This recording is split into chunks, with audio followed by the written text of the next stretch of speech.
Hello everyone, welcome to PMS. तो बच्चों, previous class में हमने रीड आउट किया था साइमन कमीशन के बारे में। क्या पढ़ लिया था हमने साइमन कमीशन के बारे में ऑलरेडी डिस्कस कर लिया था। तो ये साइमन कमीशन क्या था बच्चों? तो ये एक ऐसा कमीशन था जो दावा करता था कि वो इंडिया का कॉन्स्टिट्यूशनल जो फ्रेम है, कॉन्स्टिट्यूशनल स्ट्रक्चर है, उसको क्या कर देगा, बेटर कर देगा। बट ये कमीशन लाए कौन थे? इस कमीशन को लाए थे खुद ब्रिटिश, और इस कमीशन में कोई भी इंडियन मेंबर नहीं था, और इस कमीशन को लाने वाले थे सर साइमन। इसलिए इस कमीशन का नेम उन्हीं के नेम पर रख दिया गया, साइमन कमीशन। ठीक है, तो अब जब ये कमीशन भारत आया तो इसका क्या हुआ, बहुत ही ज़्यादा अपोज हुआ, क्रिटिसाइज किया लोगों ने। ठीक है, तो इस कमीशन को यहाँ पर लोग बिल्कुल भी पसंद नहीं करते थे। तो ये आपको क्लियर कर दिया था मैंने साइमन कमीशन के बारे में। अब डिस्कस करते हैं साइमन कमीशन के बाद के टॉपिक्स। तो चलिए बच्चों, डिस्कस करते हैं। अब देखिए स्टूडेंट्स, हमारे पास साइमन कमीशन के बाद का जो टॉपिक है, जो इम्पोर्टेंट लाइंस हैं वो आप अंडरलाइन करते जाइए मेरे साथ साथ। In an effort to win them over, the Viceroy Lord Irwin announced in October 1929 a vague offer of dominion status for India in an unspecified future and a roundtable conference to discuss a future constitution। अब इसमें क्या है कि अब जो viceroy थे, अब ये वाइसरॉय क्या होता है बच्चों कि पहले जब ब्रिटिशर्स यहाँ रूल करते थे तो कौन सा सिस्टम होता था, तो गवर्नर जनरल्स होते थे। ठीक है, तो इस गवर्नर जनरल को हटाकर किसको अपॉइंट कर दिया गया, वाइसरॉय को अपॉइंट कर दिया गया। यानी कि पहले जो पोस्ट थी वो थी गवर्नर जनरल की, उसके बाद पोस्ट आ गई थी वाइसरॉय की। ठीक है, तो ये आपको क्लियर हो गया होगा। तो अब जो वाइसरॉय थे, वाइसरॉय कौन, लॉर्ड इरविन। तो इन्होंने अक्टूबर 1929 में अनाउंस किया कि हम क्या करेंगे, इंडियंस को एक डोमिनियन स्टेटस के तरह से क्या करेंगे, उनको एक फीचर दे देते हैं डोमिनियन स्टेटस का। और मतलब क्या है कि हम डिस्कस करते हैं कॉन्स्टिट्यूशन के बारे में कि कैसे इंडिया को प्रॉपरली जो है मेंटेन किया जा सके। इंडिया में एक प्रॉपर संविधान यानी कि कॉन्स्टिट्यूशन की ज़रूरत है, जिसकी वजह से लोगों को जो भी राइट्स वगैरह चाहिए वो भी उन्हें मिलेंगे। ठीक है, तो ये किसका कहना था, ये कहना था लॉर्ड इरविन का। लॉर्ड इरविन कौन था, वाइसरॉय थे ब्रिटिश इंडिया में। ठीक है, this did not satisfy the Congress leaders. अब कांग्रेस लीडर्स को ये बात बिल्कुल भी अच्छी नहीं लगी। ठीक है, the radicals and assertive, the radicals within the Congress led by Jawaharlal Nehru and Subhash Chandra Bose become more assertive. मतलब क्या है कि अब कांग्रेस लीडर्स में से मैंने आपको ऑलरेडी बता दिया था कि जो यंग लीडर्स थे जैसे जवाहरलाल नेहरू, सुभाष चंद्र बोस, तो इनको क्या था, इनको चाहिए थी फुल इंडिपेंडेंस। अब इंडिपेंडेंस तो सभी को चाहिए थी, बट सुभाष चंद्र और जवाहरलाल नेहरू का ये मानना था, क्या मानना था बच्चों? अब देखो क्या था कि मैंने आपको ऑलरेडी आप सभी के साथ एक चीज़ डिस्कस कर ली थी कि जो यंग लीडर्स थे, अब यंग लीडर्स कौन कौन थे, जैसे जवाहरलाल नेहरू हो गए, सुभाष चंद्र बोस हो गए। तो ये क्या चाहते थे, ये लोग चाहते थे कि हमें इंडिपेंडेंस तो मिले लेकिन हम ब्रिटिशर्स की गवर्नमेंट को ज्वाइन नहीं करेंगे, हम उनके साथ मूवमेंट्स की तरीके से क्या करेंगे, उनसे इंडिपेंडेंस लेंगे। बट कांग्रेस लीडर के जो अदर बड़े यानी कि ओल्डर लीडर्स थे, वो क्या चाहते थे, वो एक बात चाहते थे। क्या चाहते थे बच्चों? तो वो चाहते थे कि हम क्या करेंगे, ब्रिटिश गवर्नमेंट में हिस्सा बनकर ब्रिटिशर्स के सिस्टम को अपोज करेंगे और इंडिपेंडेंस लेंगे। ठीक है, तो ये थी उनकी motive main. The liberals and moderates who were proposing a constitutional system with in the framework of British dominion gradually lost their influence. मतलब क्या है कि जो कौन लोग क्या चाहते थे, तो जो ओल्डर लीडर्स चाहते थे ना कि हम लोग क्या करेंगे, उनकी गवर्नमेंट में उनका पार्ट ले लेंगे। ठीक है, उनकी गवर्नमेंट में पार्ट लेकर सिस्टम चेंज करेंगे। लेकिन एकदम से ये लोग क्या हो गए, ये लोगों का इन्फ्लुएंस जो था ना, वो क्या हो गया था, कम होने लग गया था। ठीक है, एकदम से अपना जो रोब था यानी कि इफेक्ट था, उन्होंने खो दिया। अब क्या है आगे? ठीक है, तो ये आपको क्लियर हो गया। अब आगे क्या है इन दिसंबर 1929 में क्या हुआ, under the presidency of Jawaharlal Nehru की लीडरशिप में the Lahore Congress formalise the demand of Purna Swaraj. तो क्या हुआ कि जो लाहौर कांग्रेस है उन्होंने किस चीज़ की डिमांड की, उन्होंने डिमांड की फुल इंडिपेंडेंस की, पूर्ण स्वराज की, यानी कि उन लोगों को क्या चाहिए थी, पूरी तरीके से इंडिपेंडेंस चाहिए थी, स्वतंत्रता चाहिए थी। इट वॉज डिक्लेयर्ड दैट, क्या डिक्लेयर हुआ कि 26 January 1930 would be celebrated as the Independence Day. तो इन्होंने सोचा कि जो 26 जनवरी 1930 होगा उस दिन हम क्या करेंगे, इंडिपेंडेंस डे को सेलिब्रेट करेंगे। When people were to take a pledge to struggle for complete independence, अब क्या है, अब ये जो दिन है 26 जनवरी 1930, इन्होंने क्या कर दिया कि इंडिपेंडेंस डे को सेलिब्रेट करेंगे। तो ये उन्होंने कब कहा, जब ये लोग सारे मिलकर क्या ले रहे थे, प्लेज ले रहे थे, शपथ ले रहे थे कि अब हमें क्या चाहिए, हमारी इंडिया, हमारी कंट्री के लिए पूरी तरह से इंडिपेंडेंस चाहिए, फुल इंडिपेंडेंस चाहिए। But the celebration attracted very little attention, लेकिन ये जो सेलिब्रेशंस थी, ये जो प्लेज थी, इससे लोगों का ध्यान जो है वो स्वतंत्रता यानी कि इंडिपेंडेंस की ओर बिल्कुल भी नहीं आया। यानी कि लोग क्या है, आजकल जैसे हम आज का एग्जांपल लेते हैं, अब ऐसे मान लीजिए कोई मैजिशियन है, जादूगर है, अगर वो सिर्फ लोगों को ये बोले ना कि मैं जादू दिखा सकता हूँ तो लोग उस पर यकीन नहीं करेंगे। लेकिन अगर उस पर्सन ने सच में जादू करके दिखा दिया तो क्या हो जाएगा, सभी लोग उस पर यकीन करेंगे। क्योंकि आज की दुनिया है, चाहे वो दुनिया थी, उसमें क्या था कि हर कोई क्या मांगता है, एविडेंस मांगता है, सबूत मांगता है। तो अब गांधी जी ने क्या सोचा, गांधी जी ने सोचा कि अब क्या है कि अगर लोगों का ध्यान मुझे हम इस फ्रीडम स्ट्रगल पर लाना है तो लोगों को क्या करना पड़ेगा, जोड़ना पड़ेगा एक साथ। अब लोग कब जुड़ेंगे, जब कोई उनकी बहुत ही ज़्यादा ज़रूरी चीज़ क्या हो जाएगी, ज़रूरी चीज़ पे भी क्या हो जाएगा, ब्रिटिशर ने रोक लगा रखी होगी। हम लास्ट पैराग्राफ लास्ट पॉइंट पढ़ लेते हैं, फिर और ज़्यादा क्लियर हो जाएगा आपको ये कंसेप्ट। ये है, so Mahatma Gandhi had to find a way to relate this abstract idea of freedom to more concrete issue of everyday life. यानी कि अब महात्मा गांधी के पास क्या ऑप्शन था, महात्मा गांधी ने सोचा कि मैं क्या करता हूँ, लोगों का ध्यान उस चीज़ पर ही आकर्षित होगा, उस चीज़ पर ही लोग अट्रैक्ट होंगे अगर कोई उनकी डेली लाइफ की चीज़ जो है इस मुद्दे में आ जाए। तो गांधी जी ने क्या सोचा होगा, थोड़ा आप गैस कीजिए, इतने में आपको बताती हूँ कि गांधी जी ने क्या दिमाग लगाया। तो नेक्स्ट टॉपिक आप सबके सामने समझ आ ही गया होगा आपको कि गांधी जी ने किस टॉपिक को लोगों के सामने लाकर खड़ा कर दिया, नमक को, यानी कि सोल्ट। अब सोल्ट तो बहुत ही ज़्यादा ज़रूरी है, ठीक है, बहुत ही ज़्यादा इम्पोर्टेंट है, क्योंकि क्या है, हर चीज़ में हम सोल्ट का यूज़ करते हैं। तो गांधी जी ने सोल्ट के मुद्दे को उठा लिया। अब इस मुद्दे में क्या था हम देखते हैं, the salt march and the civil disobedience movement. अब सोल्ट मार्च और सिविल डिसओबीडियंस को रिलेट करेंगे। Salt was use in every home, नमक जो है हम हर घर में यूज़ करते हैं। And Gandhi ji took it a powerful instrument to mobilise a mass movement. और गांधी जी ने इसको क्या बना लिया, अपने बहुत ही बड़ा हथियार बना लिया, क्या करने के लिए, मास मूवमेंट करने के लिए, लोगों का सपोर्ट पाकर लड़ाई करने के लिए। Gandhi ji started his famous salt मार्च। अब मार्च क्या होता है बेटा, मार्च होता है कि मतलब हम क्या करते हैं, जैसे फॉर एग्जांपल मार्च हम बोलते हैं ना। अब एग्जैक्ट हिंदी मुझे इसकी नहीं पता कि मार्च को एग्जैक्ट हिंदी में क्या कहेंगे, बट मार्च को जैसे हम क्या करते हैं, कोई आंदोलन वगैरह करने के लिए चल पड़ते हैं, निकल पड़ते हैं यात्रा के लिए, ठीक है। तो मार्च उस सेंस में आया है, ये मैराथन मान लो, ठीक है। तो उन्होंने अपनी जो फेमस सोल्ट मार्च है ये कब स्टार्ट की, तो उन्होंने स्टार्ट की 11 मार्च 1930 में। 78 ट्रस्टेड फॉलोअर्स, 78, ठीक है। तो अब क्या है कि जो 78 ट्रस्टेड फॉलोअर्स है accompanied him, मतलब क्या है कि महात्मा गांधी अब खुद अकेले तो चलेंगे नहीं ना, अगर उन्होंने कोई मूवमेंट स्टार्ट की है या फिर कोई यात्रा पे गए हैं, वो अकेले तो जाएंगे नहीं, ठीक है। तो उनके साथ और कौन थे, 78 लोग और थे जो उनके साथ इस लड़ाई में शामिल हुए।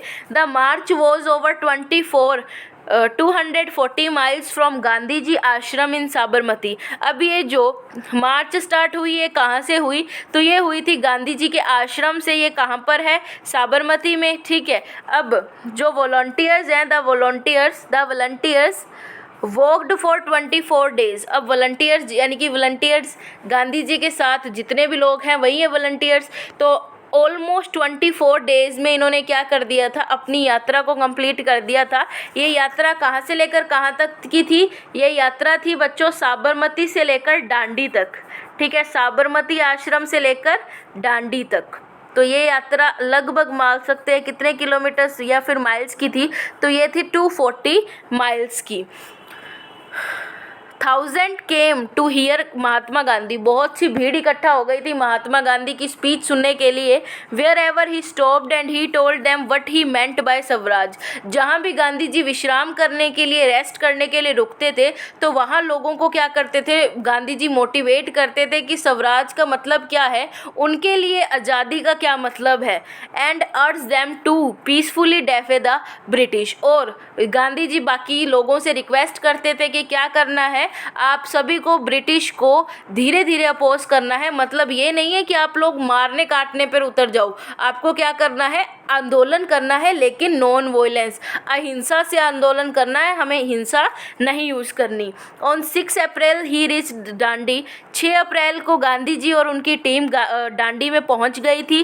ठीक है, and violated the law manufacturing salt by boiling sea water. मतलब क्या है, अब आपको ये लाइन कंफ्यूजिंग कर रही होगी कि उन्होंने लॉ कैसे ब्रेक कर दिया। तो क्या कंफ्यूजन हो रही है, अब देखो। अब ब्रिटिशर्स इतने मतलब क्या हो गए थे, इतने ज़्यादा बेकार थे ना, कि क्या था कि जो हमारी डेली प्रोडक्ट्स है, डेली प्रोडक्ट्स क्या है, सोल्ट हमारा डेली प्रोडक्ट है। तो इस डेली प्रोडक्ट को भी हम तभी क्या कर सकते हैं, मैन्युफैक्चर कर सकते हैं, प्रोड्यूस कर सकते हैं, अगर हमें ब्रिटिश की परमिशन मिल गई तो ही। मतलब क्या है, सोल्ट कैसे निकलता है, हमें पता है ना, समुंदर किनारे सोल्ट प्रेजेंट होता है। क्यों? क्योंकि जो समुंदर का पानी जो होता है वो क्या होता है, सोल्टी होता है। ठीक है, जब क्या होता है, इस वाटर को हम बॉयल कर देते हैं तो क्या मैन्युफैक्चर हो जाता है, यहाँ से हमें सोल्ट मिल जाता है। और इस सोल्ट को हम तब तक हाथ नहीं लगा सकते जब तक ब्रिटिश हमें क्या कर दे, परमिशन ना दे दे। तो इतना बड़ा जो है कानून जो इन्होंने बना रखा था ब्रिटिशर्स ने। अब गांधी जी ने दांडी पहुंचकर क्या किया, सबसे पहले तो सोल्ट ही क्या किया, सोल्ट को मैन्युफैक्चर किया, और ब्रिटिशर्स का ये जो कानून था इसको क्या कर दिया, तोड़ दिया। This marked the beginning of civil disobedience movement. और इसी से क्या होती है, शुरुआत होती है सिविल डिसओबीडियंस मूवमेंट की। Many people manufacture salt. अब लोग क्या करने लगे, सोल्ट को मैन्युफैक्चर करने लगे अलग अलग प्लेसेस पर, अलग अलग जगहों पर, ताकि क्या कर सके, वो गांधी जी को सपोर्ट कर सके उनकी इस मूवमेंट में। नेक्स्ट पॉइंट आता है बच्चों, how was this movement different from non cooperation movement. अब ये जो सिविल डिसओबीडियंस मूवमेंट है ये कैसे अलग है नॉन कोऑपरेशन मूवमेंट से, हम इस चीज़ को समझ लेते हैं। People were now asked not only to refuse cooperation but also to break colonial rules. अब हमने क्या पढ़ा था नॉन कोऑपरेशन मूवमेंट में, तो बच्चों हमने पढ़ा था कि नॉन कोऑपरेशन मतलब नॉन कोऑपरेट होना, हमें क्या करना है, ब्रिटिशर्स को कोऑपरेट नहीं करना किसी भी काम में। अब ये जो सिविल डिसओबीडियंस मूवमेंट है इसमें एक और चीज़ जुड़ गई थी कि हमें जो भी लॉ बनाए हैं ना ब्रिटिशर्स ने, उनको भी नहीं मानना। यानी कि ब्रिटिश को ना तो हमें कोऑपरेट करना है आज से, ना ही उनका बनाया हुआ कोई लॉ फॉलो करना है। ये चीज़ किस में थी, तो ये थी सिविल डिसओबीडियंस मूवमेंट में। Thousands in different parts of the country broke the salt law. बहुत से लोगों ने, हज़ारों लोगों ने इस सोल्ट लॉ को ब्रेक कर दिया, सोल्ट को मैन्युफैक्चर किया और क्या किया, demonstrated in front of the government of salt factories. और क्या किए, धरने प्रदर्शन किए, किनके आगे, सोल्ट फैक्ट्रीज के मालिकों के आगे। ठीक है, गवर्नमेंट जो भी सोल्ट फैक्ट्रीज को चलाती है उनके आगे। As the movement spread foreign cloth were boycotted. जैसे जैसे मूवमेंट बढ़ती गई, फैलती गई, तो क्या हुआ, जो फॉरेन प्रोडक्ट्स थे वो ऑलरेडी हम क्या कर रहे थे, बॉयकॉट कर रहे थे, लेकिन उसका और भी ज़्यादा क्या हो गया था, बहिष्कार होना शुरू हो गया था। लिक्विड शॉप्स वर पिक्टेड। और लिक्विड शॉप, शराब की दुकानें ऑलरेडी क्या हो गई थी, ख़त्म हो रही थी। पीजेंट रेफ्यूज टू पे रेवेन्यू। पीजेंट्स, फार्मर्स ने टैक्स भरने से मना कर दिया, चाहे चौकीदारी टैक्सेस है। Village official resigns. जो भी विलेज में अफसर थे उन्होंने अपनी पोस्ट से रिज़ाइन दे दिया, इस्तीफ़ा दे दिया। And in many places forest people violated forest law. और अलग अलग जगहों में जो भी फॉरेस्ट लॉ बनाए गए थे ब्रिटिशर्स के द्वारा, वो भी फॉरेस्ट में रहने वाले लोगों ने क्या कर दिए, ब्रेक किए। Going into reserve forest. मतलब क्या होता है, रिजर्व फॉरेस्ट मतलब रेस्ट्रिक्टेड एरिया एरिया होता है, इसमें हम बिना परमिशन के जा नहीं सकते। तो लोग क्या करने लग गए, इसी रेस्ट्रिक्टेड एरियाज में जाने लग गए। क्या करने के लिए, वुड वगैरह करने, लकड़ी वगैरह कलेक्ट करने के लिए और अपने कैटल्स को ग्रेज कराने के लिए, मतलब अपने जो उनके जो पालतू जीव है उनको पालने के लिए। Worried by the development, the colonial government began arresting the Congress leaders one by one। अब इतना ज़्यादा जो लोग हैं एकदम से क्या हो गए थे, समझदार हो गए थे, ये मान सकते हैं। क्यों समझदार हो गए थे? क्योंकि वो गांधी जी के क्या कर रहे थे, गांधी जी के रूल्स को फॉलो कर रहे थे और ब्रिटिशर्स को क्या कर रहे थे, अपोज कर रहे थे। अब ब्रिटिशर्स को ये चीज़ क्यों पसंद आएगी कि अगर लोग इसी तरह उनका क्या करेंगे, उनको अपोज करेंगे, तो एक न एक दिन क्या हो जाएगा, ब्रिटिश रूल ख़त्म होने वाला है भारत से। ब्रिटिशर अब डर गए। अब ब्रिटिशर, अंग्रेज क्या कर रहे थे, तो अंग्रेजों ने जो कांग्रेस लीडर्स हैं, कांग्रेस के जो नेता हैं, उनको एक एक करके गिरफ्तार करना शुरू कर दिया, ठीक है, अरेस्ट करना शुरू कर दिया। This led to violent clashes in many places, जिसकी वजह से बहुत सारी क्या हुई, वायलेंस भी हुई, हिंसा भी हुई, ठीक है, अलग अलग जगहों पे। व्हेन अब्दुल गफ़ार खान, जो अब्दुल गफ़ार खान है, ठीक है, अ disciple of the Mahatma Gandhi, एक स्टूडेंट थे महात्मा गांधी के, इनको अरेस्ट कर लिया गया। कब किया गया? अप्रैल 1930 में। Angry crowds demonstrated in the streets of Peshawar, जो लोग, जो भड़की हुई भीड़ थी, ठीक है, जो लोग थे, ये क्या करने लग गए, अपना प्रदर्शन दिखाने लग गए। कहाँ पर आकर दिखाने लग गए थे? गलियों में पेशावर की। Facing armed cars and police firing, और इन लोगों को क्या फेस करना पड़ा? पुलिस की फायरिंग भी इन लोगों को फेस करनी पड़ी। फिर भी ये लोग पूरा धरना प्रदर्शन कर रहे थे गलियों में आकर। मैनी वर किल्ड, बहुत से लोग मारे गए थे। A month later when Mahatma Gandhi himself was arrested, एक महीने बाद जो महात्मा गांधी जब खुद भी अरेस्ट हो गए थे, तो जो इंडस्ट्रियल वर्कर्स थे, कहाँ पर? शोलापुर में, उन्होंने अटैक किया। कहाँ पर? पुलिस स्टेशंस पे, म्युनिसिपल बिल्डिंग्स पर, लो कोर्ट्स पे और रेलवे स्टेशन पर। ये जो सारी स्ट्रक्चर है, ये क्या हो गई थी, ये ब्रिटिश रूल को ही बताती थी, क्योंकि गवर्नमेंट ब्रिटिशर्स की थी यहाँ पर। तो अगर कोई भी बिल्डिंग्स वगैरह होंगी, वो भी किन की होगी? ब्रिटिशर्स की होंगी। A frightened government responded with a policy, अब क्या है, इतनी ज़्यादा घबरा गई थी ना ब्रिटिश सरकार, तो उन्होंने एक बहुत ही ज़्यादा भयंकर कोई पॉलिसी के साथ आगे बढ़े, यानी कि ब्रिटिशर्स कोई अजीब सी पॉलिसी लाएंगे। अब आप लोग देखना आगे। पीसफुल सत्याग्रहीज वर अटैक्ड, जो बेचारे जो अच्छे लोग थे, मतलब क्या थे, यानी कि अहिंसा करते थे, हिंसा नहीं करते थे, ठीक है।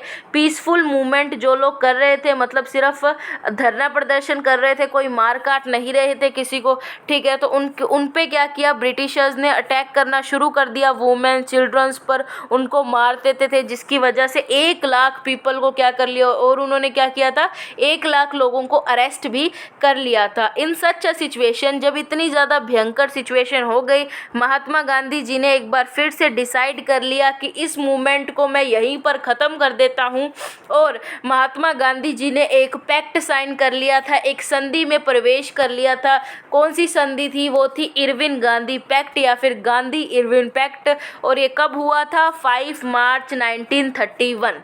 कब हुआ? 5 मार्च 1931। तो ये आपको डिटेल में समझ आ गई होगी चीज़ें। नेक्स्ट हमारा टॉपिक है बच्चों, वो है गांधी इरविन पैक्ट। अब ये जो पैक्ट किया गया था गांधी जी के द्वारा, ये क्या था, इसमें समझते हैं। Gandhi ji consented to participate in the round table conference, जो गांधी जी थे वो मान गए थे राउंड टेबल कॉन्फ्रेंस में पार्ट लेने के लिए। The Congress had boycotted the first round table conference, ठीक है। अब कांग्रेस ने जो पहली राउंड टेबल कॉन्फ्रेंस हुई थी, वो क्या हो गई थी, उसमें पार्ट लेने से मना कर दिया था, बहिष्कार किया था उस राउंड टेबल कॉन्फ्रेंस का। अब गांधी जी कौन सी कॉन्फ्रेंस अटेंड करने जा रहे हैं? Gandhi ji second round table conference attend करने जा रहे हैं, जो कहाँ पर थी, लंदन में हुई थी। और गवर्नमेंट एग्री हो गई थी क्या करने के लिए, पॉलिटिकल प्रिजनर्स को छोड़ने के लिए, यानी कि जो कांग्रेस के लीडर्स गवर्नमेंट ने अरेस्ट कर लिए थे, उनको छोड़ने के लिए ब्रिटिश सरकार मान गई थी, क्योंकि गांधी जी ने उनके साथ एक पैक्ट साइन किया था, गांधी इरविन पैक्ट। इन दिसंबर 1931 में गांधी जी लंदन गए थे कॉन्फ्रेंस के लिए, but the negotiations broke down and he return disappointed. लेकिन क्या हुआ था, वो जो बात है गांधी जी की जमी नहीं वहाँ पर, और गांधी जी क्या हो गए थे, निराश, वापस आना पड़ा गांधी जी को। Back in India, he discovered that the government had begun a new cycle of repression. Ghaffar Khan and Jawaharlal Nehru were both in jail. अब जब गांधी जी वापस आए लंदन से तो उन्हें पता चला कि गवर्नमेंट और भी ज़्यादा क्या हो गई है, नई और बहुत ही ज़्यादा भद्दी जो पॉलिसीज़ है गवर्नमेंट ले आई है। और उनको ये भी पता चला गफार खां है और जो जवाहरलाल नेहरू है ये दोनों कहाँ है, जेल में प्रेजेंट है, यानी कि जेल में हैं। The Congress had been declared illegal, Congress को इलीगल घोषित कर दिया गया है। And a series of measures had been imposed on prevent meetings, और अलग अलग तरीके अपनाए गए हैं ताकि जो लोग हैं इकट्ठे ना हो पाएँ। डेमोस्ट्रेशन एंड बॉयकॉट्स, ठीक है, यानी कि अब ब्रिटिशर्स ने अपोज कर दिया था, यानी कि कोई भी लोग बहिष्कार नहीं कर पाएगा किसी भी चीज़ का। विद ग्रेट अप्रेशन, बहुत ही ज़्यादा अप्रेशन के साथ Mahatma Gandhi relaunch the civil disobedience. अब बहुत ही ज़्यादा ताकत के साथ और गुस्से के साथ जो है गांधी जी ने फिर से सिविल डिसोबीडियंस मूवमेंट को लॉन्च किया। For over a year the movement continued, 1 साल के लिए क्या हुआ, ये जो मूवमेंट है सिविल डिसोबीडियंस है ये फिर से चली। बट बाय 1934 में वापस क्या हो गया, ये मूवमेंट बंद हो गई।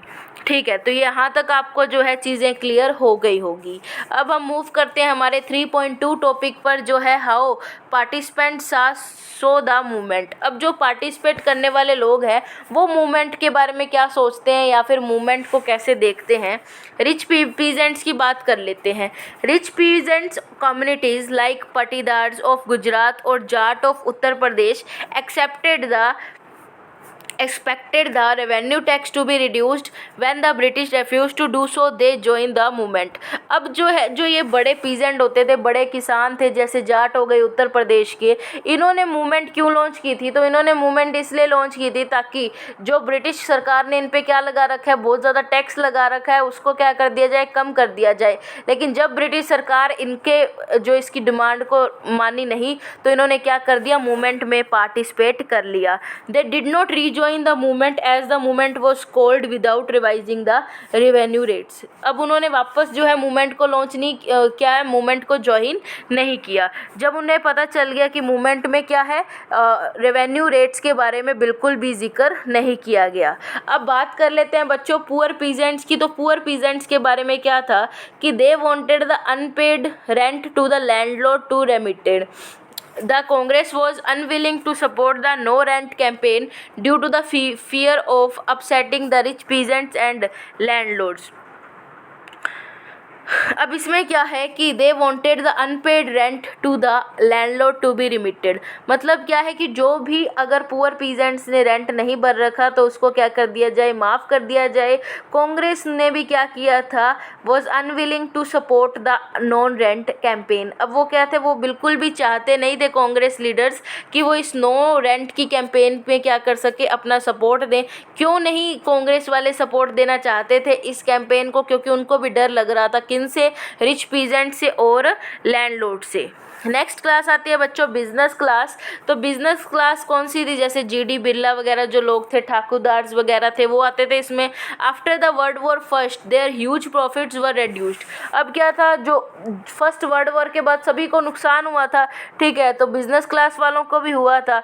Wanted protection against import of foreign goods. अब क्या है, गांधी जी तो बेचारे कह रहे हैं कि फॉरेन गुड्स का बॉयकॉट करना, और ये क्या चाहते थे, ये चाहते थे कि हमें क्या है, इम्पोर्ट कर पाएँ, हम क्या कर सके, फॉरेन गुड्स को ला पाएँ।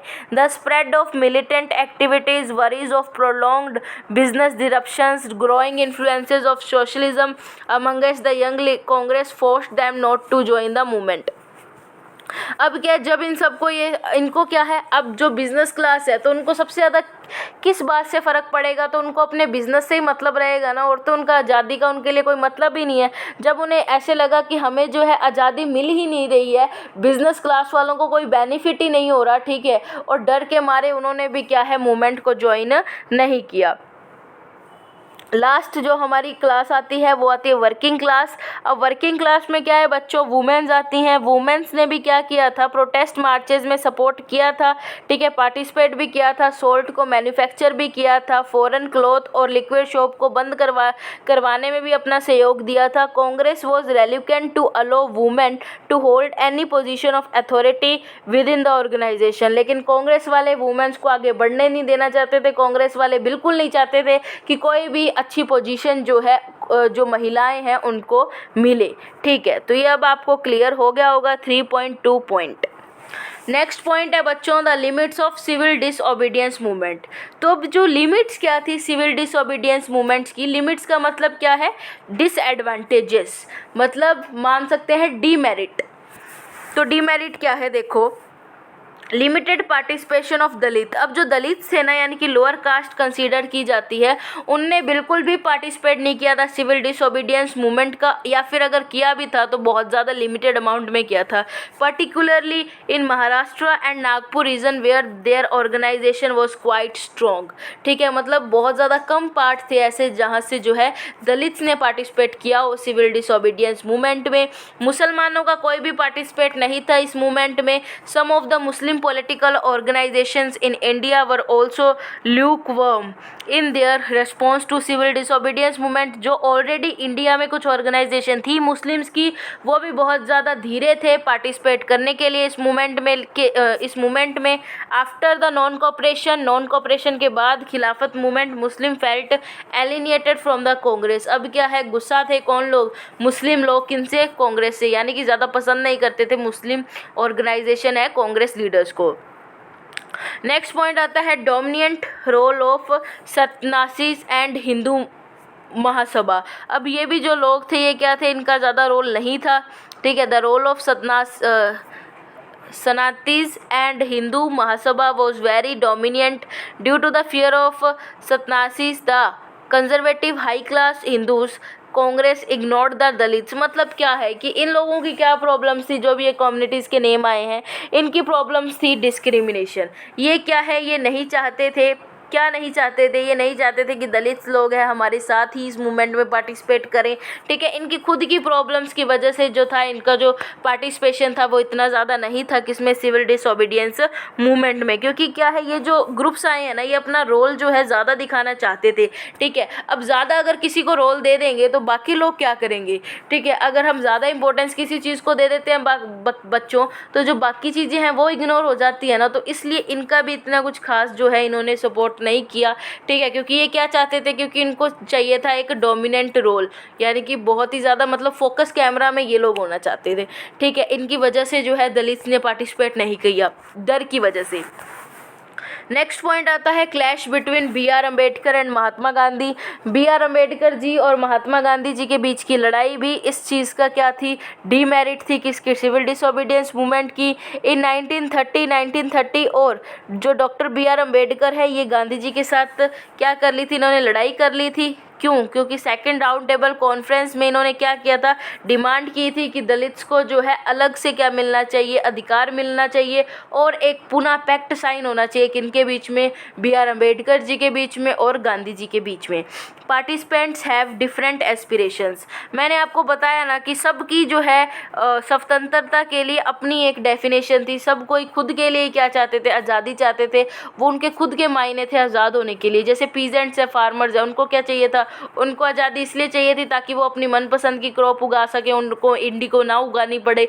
ठीक है, तो मतलब हर लोगों की अलग अलग क्या थी, डिमांड थी इंडिपेंडेंस के प्रति। हमारा लास्ट पॉइंट जो है चैप्टर का वो है बच्चों the sense of collecting belongings. अब सेंस ऑफ कलेक्टिव बिलोंगिंग्स है क्या, इसको समझते हैं। The sense of collective belongings came partially through the experience of United struggles. मतलब क्या है कि अगर एकजुट होकर हम मूवमेंट में पार्टिसिपेट नहीं करने वाले तो हमें आज़ादी नहीं मिलने वाली। और ये जो टॉपिक है ये हमें समझ कैसे आया, हमें ये समझ आया अलग अलग लोगों के एक्सपीरियंसेस के बेस पे आया। जैसे अलग अलग यूनाइटेड स्टेट्स हैं, उन्होंने क्या क्या एक्सपीरियंस किया, उनके बेसिस पर हमें ये टॉपिक समझ आया। Songs, popular prints and symbols all played a part in making of nationalism. अब क्या है कि देशभक्ति की भावना को जगाने के लिए लोगों के लिए सॉन्ग्स भी ज़रूरी हैं, पॉपुलर प्रिंट्स भी चाहिए। ठीक है, क्या होते हैं, पोस्टर्स वगैरह भी चाहिए, और हमें सिंबल्स भी चाहिए। ठीक है, तभी क्या है कि लोग जो है एकदम से आगे आएंगे और क्या कर पाएंगे, अपने अंदर, उनके अंदर देशभक्ति की भावना जागृत होगी। बाय 1921 में Gandhi ji had design the Swaraj flag. Gandhi ji ने स्वराज फ्लैग को बनाया, डिज़ाइन किया। ये क्या था? ये एक ट्राई कलर था जिसमें कौन से कलर थे? Red, green and white, and had a spinning wheel in the centre. और सेंटर में क्या था? एक स्पिनिंग व्हील था। ठीक है, ये व्हील हो गया, स्पिनिंग व्हील था सेंटर में इसके। और ये कौन से कलर के थे? ये थे रेड, ग्रीन एंड वाइट। जो फ्लैग था रिप्रेजेंट कर रहा था the Gandhian ideal of the self help. मतलब क्या है? ये किस चीज़ को दर्शा रहा था? तो बच्चों ये इस चीज़ को दर्शा रहा था कि गांधी जी का क्या है, गांधी जी ने क्या हमें सिखाया है सेल्फ हेल्प के बारे में। यानी कि गांधी जी का कहना था कि अगर हम खुद की मदद नहीं करेंगे तो कोई भी दूसरा इंसान हमारी मदद नहीं करेगा। अगर हमें आज़ादी चाहिए तो हमें खुद ही लड़ना पड़ेगा, कोई और नहीं आज आके हमें आज़ादी दिलाएगा। ठीक है, तो ये आइडिया था किनका? गांधी जी का। फिर आता है हमारे पास next point, tricolour flag. अब ये कब लॉन्च हुआ? ये हुआ था 1932 में। फिर आती है भारत माता एलिगरी। भारत माता की एलिगरी जो है ये किनके द्वारा आया था? ये कंसेप्ट ये आया था बंकिम चंद्र चट्टोपाध्याय के द्वारा। 1870 में क्या हुआ था बच्चों? वंदे मातरम जो है इसके क्या किया गया था? रोट किया गया था, इसे लिखा गया था।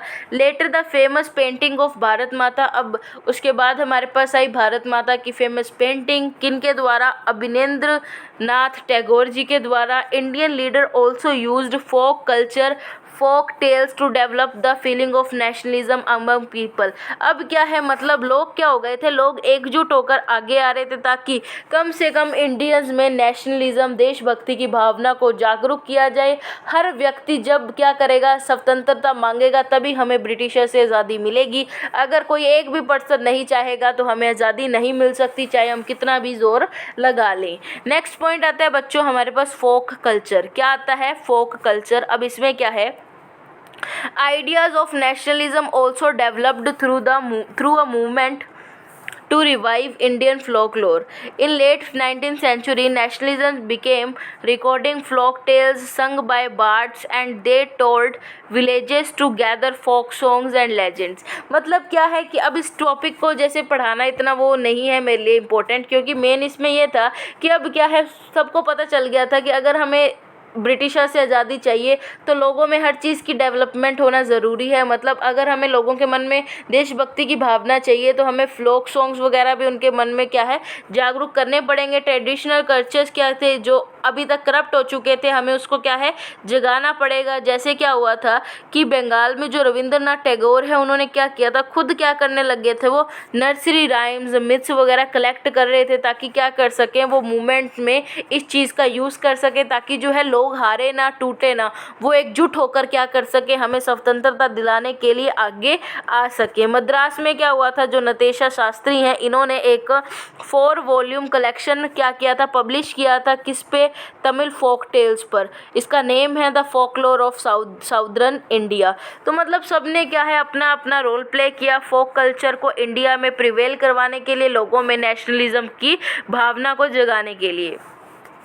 अब जो है हमारा लास्ट पॉइंट आ जाता है बच्चों, वो है ग्लोरी ऑफ हिस्ट्री। अब हिस्ट्री के बारे में कंक्लूजन जो है हम उसको पढ़ते हैं कि another means of creating a feeling of nationalism was through reinterpretation of the history. By the end of 19th century many Indians began feeling that to instill a sense of pride in the nation, Indian history had to be thought about differently। मतलब क्या है कि Indian history के बारे में लोगों को बताना कि हमने कितनी मुश्किल से जो है अपने भारत को संजो कर रखा है। हमारा जो भारत है वो कितनी परेशानियों से पहले से लड़ता आया है, फिर भी भारत एकजुट होकर खड़ा है। तो लोगों को इसके बारे में बताना पड़ेगा, तभी क्या है लोगों में हिम्मत आएगी लड़ने के लिए। फॉर एग्जाम्पल बच्चों, भारत को क्या कहा जाता था, भारत को सोने की चिड़िया बोला जाता था। क्यों? क्योंकि ये जो भारत था वो हमारा संपन्न देश था, इसमें किसी भी चीज़ की कमी नहीं थी, ना सोने की ना चांदी की, किसी भी चीज़ की। लोग खुश रहते थे। लेकिन क्या था कि अलग अलग लोगों के द्वारा यहाँ पर अटैक किया गया, अलग अलग कंट्रीज़ यहाँ पर अटैक की, जिसने हमें क्या किया, बहुत ही ज़्यादा डीपली इफेक्ट कर दिया। हमारा जो है काफ़ी रुपए पैसे भी वो अलग अलग कंट्रीज़ अलग अलग टाइम पर ले गई। ठीक है, फिर भी भारत ने हिम्मत नहीं हारी, वो फिर भी क्या है हर टाइम खड़ा होता है, हर टाइम लड़ता है और फिर से प्रयास करता है क्या करने के लिए, एक अपनी ही अलग पहचान बनाने के लिए सभी के अमंग। अब भारत में हर चीज़ जो है, इंडिया में हर चीज़ अलग है। फॉर एग्जांपल इंडिया में इतने सारे कल्चर डेवलप्ड है। पंजाब के लोग पंजाबी बोलते हैं, राजस्थानी है, हरियाणवी है, अलग अलग लोग, अलग अलग स्टेट्स, अलग अलग बोली, अलग अलग कल्चर, अलग अलग पहनावा है यहाँ पर लोगों का। ठीक है, तो मतलब क्या है कि इंडिया ऑलरेडी क्या है, इंडिया की जो हिस्ट्री है वो बताने लायक है लोगों को, ताकि लोगों को एहसास हो सके कि हमारा भारत देश आखिर में क्या है। ठीक है, ताकि लोगों को क्या हो सके, देशभक्ति की भावना जो भारत के प्रति क्या हो सके, उत्पन्न हो सके, और लोग एकजुट होकर इस मूवमेंट में आगे बढ़ सकें, ताकि हमें ब्रिटिशर से, अंग्रेजों से आज़ादी मिल सके। तो ये था बच्चों हमारा चैप्टर, जो आपको शायद समझ आ गया होगा, क्योंकि मैंने जो है अपना 100% देने की कोशिश की है इस चैप्टर में। और क्या है, मैंने आपको यहाँ पे कुछ नोट्स भी बना रखे हैं। अगर आप इसे पढ़ते हैं तो ये मोर देन इनफ है। थोड़ा बहुत बुक रीडिंग भी आपको साथ में रखनी है, ताकि आपका जो चैप्टर है ये बहुत अच्छे से क्लियर हो सके। अभी जो यहाँ पर मैंने दे रखा है, यहाँ पे शॉर्ट नोट दे रखे हैं पूरे चैप्टर के, बहुत ही ज़्यादा ब्रीफ में, मतलब बहुत ही ज़्यादा शॉर्ट में। तो एक बार आप इसे भी पढ़ सकते हैं, ताकि आपको जो चैप्टर का कोई भी टॉपिक है वो छूट ना जाए। ठीक है बच्चों, प्रिपेयर कर लो आप इस चैप्टर को। ये चैप्टर मेरी तरफ से कंप्लीट हो गया है। मिलते हैं बच्चों नेक्स्ट वीडियो में। Thank you very much.